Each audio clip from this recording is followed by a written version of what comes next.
শবে কদরের রাতে ভুলেও এই তিনটি কাজ করবেন না। আল্লাহ ও তার রাসূল ওই সকল ব্যক্তিদের অভিশাপ করেছেন যারা শবে কদরের রাতে এই তিনটি কাজ করে। আজকে মুসলিমদের জন্য অত্যন্ত জরুরি কিছু তথ্য দিব, তাই মুসলিম হিসাবে আজকের ভিডিওটি এড়িয়ে যাবেন না। শবে কদরের এই রাত ফজিলতপূর্ণ এবং ইবাদতের, তবে এই রাতকে ঘিরে আমরা এমন কিছু কাজ করে থাকি যা আমাদের পরকালের জীবনকে জাহান্নামের দিকে নিয়ে যাবে এবং আমরা আল্লাহর রহমত থেকে বঞ্চিত হব। তাই ভিডিওটি সম্পূর্ণ দেখবেন এবং এই বিষয়ে সকলকে সতর্ক করে দিবেন। ভিডিওটি শেয়ার করে দিবেন যেন আপনার অন্যান্য মুসলিম ভাই ও বোনেরা ভুলেও শবে কদরের রাতে এই তিনটি কাজ না করে। হয়তো আপনার একটি শেয়ারে একজন মানুষ ভুল থেকে হেদায়েতের পথে ফিরে আসতে পারবে। প্রিয় দিনী ভাই ও বোনেরা, আপনি যদি হযরত মুহাম্মদ সাল্লাল্লাহু আলাইহি ওয়াসাল্লামের সুন্নতকে অন্তর থেকে ভালোবেসে থাকেন তাহলে অবশ্যই কমেন্টে আলহামদুলিল্লাহ লিখে যাবেন। লাইলাতুল কদর অতিশয় সম্মানিত ও মহিমান্বিত রাত বা পবিত্র রজনী। ফার্সি ভাষায় সাব ও আরবি ভাষায় লাইলাতুল অর্থ হলো রাত্রি বা রজনী, অন্যদিকে কদর শব্দের অর্থ সম্মান, মর্যাদা, মহাসম্মান।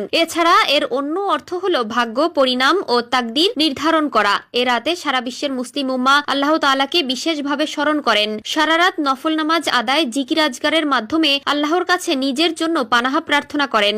বান্দা নিজের ক্ষমা প্রার্থনার মাধ্যমে গুনাহ মাফ ও আল্লাহর সন্তুষ্টি অর্জনের চেষ্টা করেন। পবিত্র এ রাতে অনেক আমল আছে যা মুসলিমরা করে থাকেন। কিছু বর্জনীয় আমলও আছে যা এই রাতে ভুলেও করা যাবে না। 1 নম্বরে, এই রাতে অতিরিক্ত ঘুমানো যাবে না। অতি মহান, গুরুত্বপূর্ণ ও সওয়াব হাসিলের সবচেয়ে উত্তম ও তাৎপর্যময় রাত লাইলাতুল কদর। তাই এই রাতে ঘুম ও অন্যান্য বিশ্রাম সাধ্যমতো ত্যাগ করে ইবাদতে কাটিয়ে দেওয়াই হচ্ছে বুদ্ধিমান ও মুমিনের কাজ। এই বিষয়ে হযরত রাসূলুল্লাহ সাল্লাল্লাহু আলাইহি ওয়াসাল্লাম বলেন, যে ব্যক্তি লাইলাতুল কদরে ঈমান ও সওয়াবের আশায় ইবাদতের জন্য আল্লাহর দরবারে দাঁড়াবে তার অতীতের সমস্ত গুনাহ ক্ষমা করা হবে। 2 নম্বরে, এই রাতে প্রয়োজনের বেশি খাওয়া দাওয়া করা যাবে না। মূলত ইবাদতের প্রস্তুতি হলো শরীর মনকে হালকা রাখা, আর তা না করে অনেকেই এই কদরকে ঘিরে বিশাল ভোজের আয়োজন করে। তাহলে এই রাতের মূল উদ্দেশ্য হাসিল করা কি সম্ভব? তাই করণীয় হলো কদরকে সঠিকভাবে পালনের জন্য খাবার আয়োজন, পরিবেশনে এবং ভক্ষণের সময় শ্রম ব্যয় না করে সেটিকে যথাযথ কাজে লাগানো।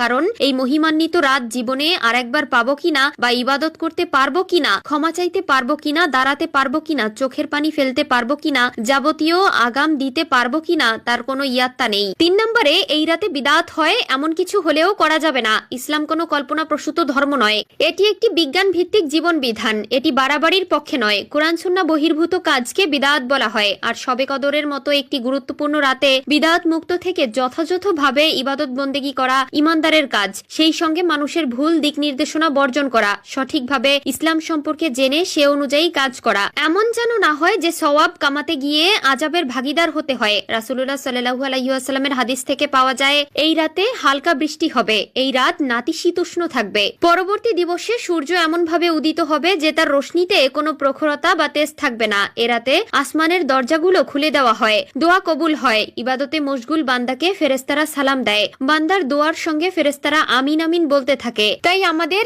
এই রাতের কাজগুলো বর্জনীয় দিক লক্ষ্য রেখে হক আদায় করা দায়িত্ব।